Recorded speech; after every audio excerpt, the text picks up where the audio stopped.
जय हिंद, जय श्री कृष्णा। आज हम लोग प्रोबेबिलिटी को आगे कंटिन्यू करेंगे। इससे पहले हम लोग उसका पार्ट 1 देख चुके हैं जहाँ हम लोगों ने क्या सीखा था। यहाँ पर हमने प्रोबेबिलिटी में सीखा था कि क्या प्रोबेबिलिटी होती है, इसका फॉर्मूला क्या होता है, छोटा मोटा जो डिस्कशन था वो भी कर लिया था और एक दो हमने क्वेश्चन भी किए थे। आज हम लोग आगे बढ़ेंगे और नेक्स्ट क्वेश्चन को करेंगे, ठीक है। ये वाला क्वेश्चन पिछले वाले वीडियो में रह गया था क्योंकि उस समय ये कंप्लीट क्वेश्चन नहीं था, इसलिए मैंने इसको दोबारा से इंक्लूड किया है। ओके, तो इसका सॉल्यूशन देखिए कैसे इसको सॉल्व करते हैं। सबसे पहले क्वेश्चन को पढ़ लीजिए, क्या लिखा हुआ है। A spinner having A, B, C and D on it is spun, what is the probability of getting A, B, C and D। सबसे पहले देखिए क्वेश्चन क्या कह रहा है। ये एक स्पिनर है, ठीक। स्पिनर जब इसको घुमाएंगे तो मान लीजिए यहाँ पर एक एरो लगा हुआ, जब हम इसको घुमाएंगे, ठीक है, तो यहाँ पर अगर आप ध्यान से देखो तो 2 बार चांस है A आने की, एक बार चांस है B आने का, एक बार चांस C आने का और एक बार चांस है D आने का। तो इन्होंने प्रोबेबिलिटी पूछी है कि मान लीजिए A है तो A आने की क्या चांस होगी या A आने की प्रोबेबिलिटी क्या होगी। तो देखिए सबसे पहले हम बात करें तो number of A on spinner. अगर हम बात करें कि एक जो है उसके कितने नंबर हैं स्पिनर पर, तो हमें देखने को मिल रहे 2, क्योंकि अगर आप ध्यान से देखो तो यहाँ पर ए कितने हैं, 1 और 2 ए हैं, तो नंबर ऑफ स्पिनर कितने हैं, 2, ठीक है। अब यहाँ पर अगर हम बात करें टोटल एक्सपेरिमेंट, यानी टोटल कितने चांस हैं या कितनी बार ये स्पिनर को मतलब यहाँ पर जो है चांस आ रहे हैं, जब हम एक्सपेरिमेंट करेंगे, जब इसको घुमाएंगे तो क्या क्या आ सकता है। तो देखो D, A, B और C, यानी टोटल 5 चांस हैं चीज़ों के आने के, ठीक है। तो इसका मतलब हुआ नंबर ऑफ या टोटल एक्सपेरिमेंट कितने हैं, 5 हैं। बात समझे आप। Number of A on spinner, यानी जो A है स्पिनर पर कितनी बार है, तो 2 बार है। टोटल कितना जो इसमें आने का चांस है, तो 5 है, ठीक है।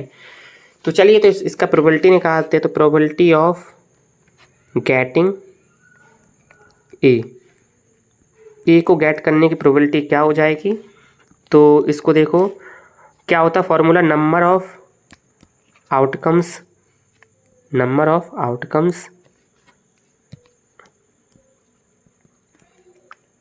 अपॉन में नंबर ऑफ टोटल एक्सपेरिमेंट, ठीक है। ये होता है आपका फॉर्मूला। तो यहाँ पर नंबर ऑफ आउटकम्स कितना, 2 और टोटल कितने इवेंट, 5। तो इस तरह से 2/5 हमारा क्या हो गया, आंसर हो गया। अगर हम क्वेश्चन नंबर बी को देखें तो जिसमें हमें बी का पता करना था, बी कितनी बार आएगा, तो यहाँ पर सेम वही फॉर्मूला हो जाएगा, पी ऑफ गेटिंग बी को गेट करने की प्रोबेबिलिटी क्या हो जाएगी भाई, बी कितनी बार है इस स्पिनर में, ध्यान से देखो तो बी 1 बार है, ठीक है। तो इसका मतलब हो जाएगा 1/5। टोटल तो आपका एक्सपेरिमेंट 5 ही है ना।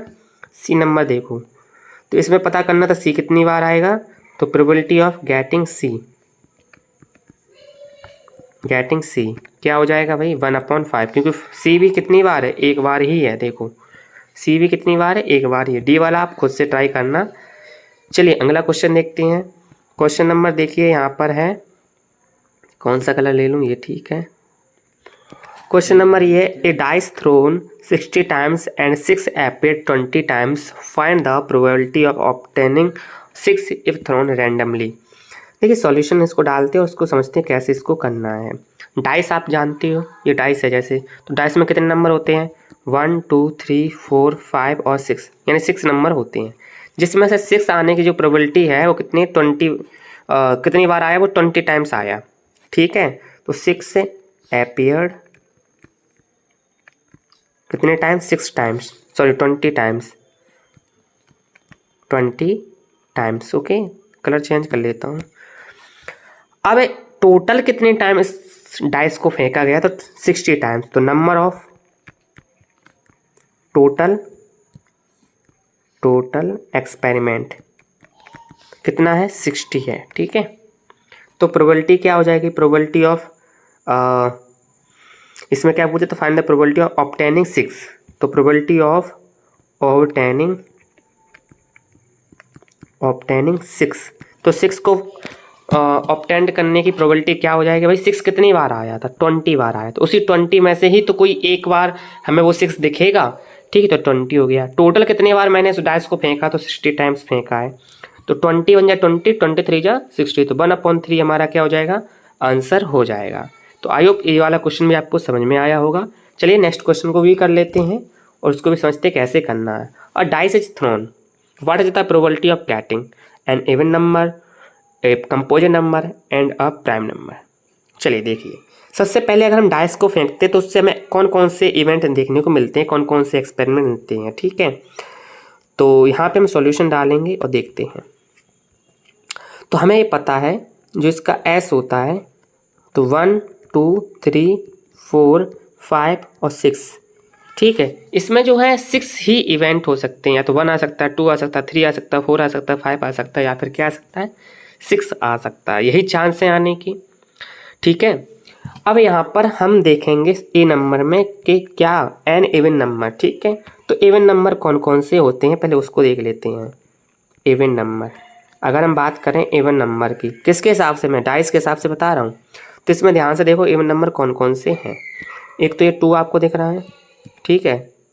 एक कौन कौन सा दिख रहा है, एक तो ये 2 हो गया, फिर कौन सा है 4, उसके बाद 6, तो टोटल कितने हुए 3। भाई कितने इवन नंबर आ सकते हैं, तो 2 आ सकता है, या फिर 4 या फिर 6, यानी कुल मिला के कितने नंबर आ जाएंगे 3। टोटल एक्सपेरिमेंट कितने आपके पास 6 हैं, ठीक है। 1 2 3 4 5 6, कितने टोटल एक्सपेरिमेंट आपके पास 6। तो इसका मतलब probability of E is equal क्या होगा, 2/6।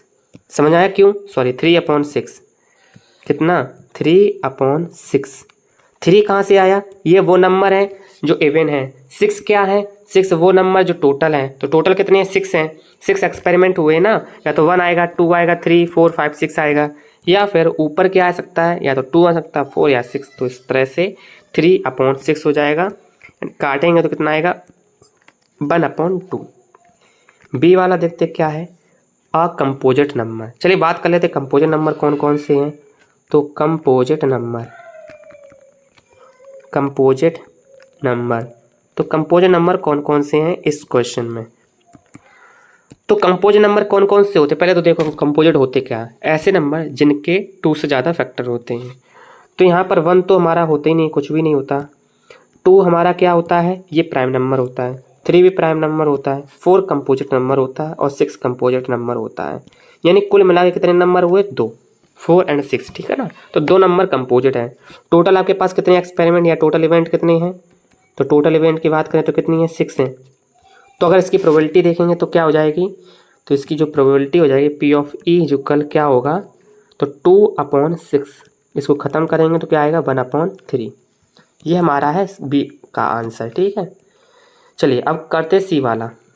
तो सी में क्या पूछा था हमसे, सी में पूछा था अप्राइम नंबर। तो प्राइम नंबर कौन कौन से पहले तो देख लो। प्राइम नंबर है यहाँ पे 1 2 3 और 5, यानी टोटल 4 जो है प्राइम नंबर। सॉरी 1 यहाँ पे काउंट नहीं करेंगे क्योंकि 1 ना तो प्राइम होता ना ही कंपोजिट होता है। तो टोटल मिला के यहाँ पर कितने प्राइम नंबर है, 3 प्राइम नंबर। कौन कौन से, 2 3 और 5। तो इसमें अगर हम बात करें प्राइम नंबर्स की तो कितने हैं, प्राइम नंबर्स की बात करें कितने प्राइम नंबर्स है 3 हैं। टोटल आपके पास कितने एक्सपेरिमेंट हैं या टोटल इवेंट कितने हैं आपके पास, तो ये है आपके पास 6। तो अगर हम पी ऑफ ई निकालेंगे तो क्या हो जाएगा, तो 3/6, कट करेंगे इसको तो 1/2 इसका भी आंसर आ जाएगा, ठीक है। तो इस तरह से ये सारे क्वेश्चन को करना था। सॉरी, आई होप आपको समझ में आया होगा। चलिए लास्ट क्वेश्चन भी कर लेते हैं, इसको देख लेते हैं इसको कैसे करना है।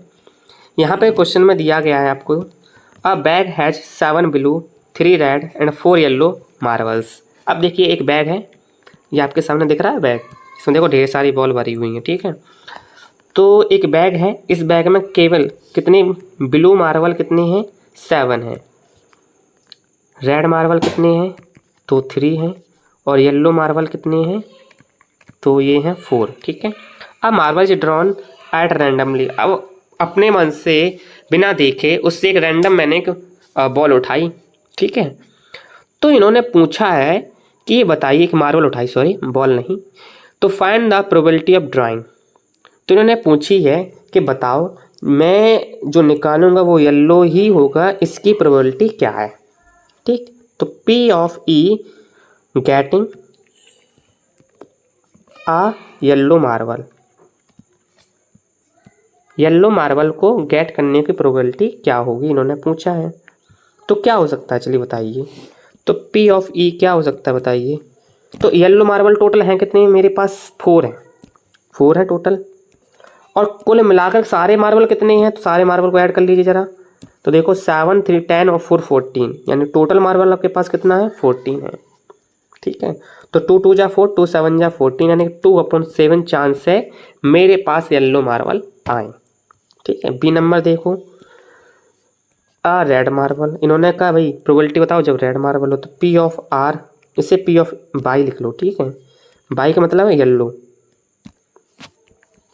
तो P ऑफ R कितना होगा भाई, R है कितने, यानी रेड कितनी आपके पास 3 है। 3 अपॉन टोटल आपके पास कितने मार्बल है, 14। इसको हम क्रॉस नहीं कर सकते, यही हमारा आंसर हो जाएगा 3/14। सी नंबर, इसमें ब्लू पूछ रहा होगा, तो P ऑफ B कितना होगा। तो ब्लू आपके पास टोटल मार्बल थे कितने, तो ब्लू थे आपके पास 7, टोटल कितना है 14। तो 7/14 कट कर दो इसको, तो 1 कितना आ जाएगा 2। ये हमारा नेक्स्ट का आंसर है। तो आई होप आपको ये सारे क्वेश्चन समझ में आए होंगे। अगर आपको समझ में आए तो जरूर से भाई वीडियो को लाइक कीजिए, सभी दोस्तों तक शेयर कीजिए। और मिलते हैं नेक्स्ट वीडियो में, जहाँ हम और भी ढेर सारे क्वेश्चन पर डिस्कस करेंगे।